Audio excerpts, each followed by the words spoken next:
Ngila ngenyembezi ufika endlini zodakiyo abohoti nabo sebabhizi nabo bayangosha ansayibeki le yofika endlini uxakile ngiyaxolisa manje eyami inhliziyo ikhathele amaphupha wami wakwenza umfazi ajabalele ngiyabonga futhi kwandipha ithuba lothandana nangona ubukhathaza ngicela ungakhulumi ngoba kudala waxolisa manje nami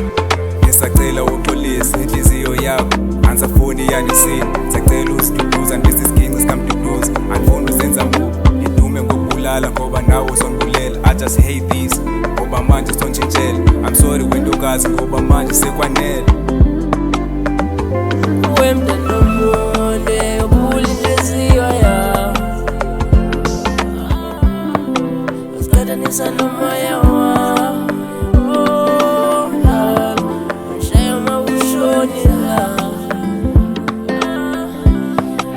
dala uthi mangenze la kwanele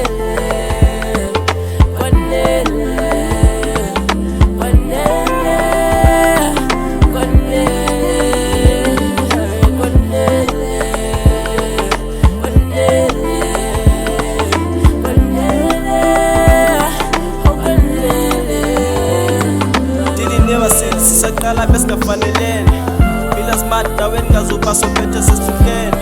akhena usiphatha hlobo sizo zenza imenemene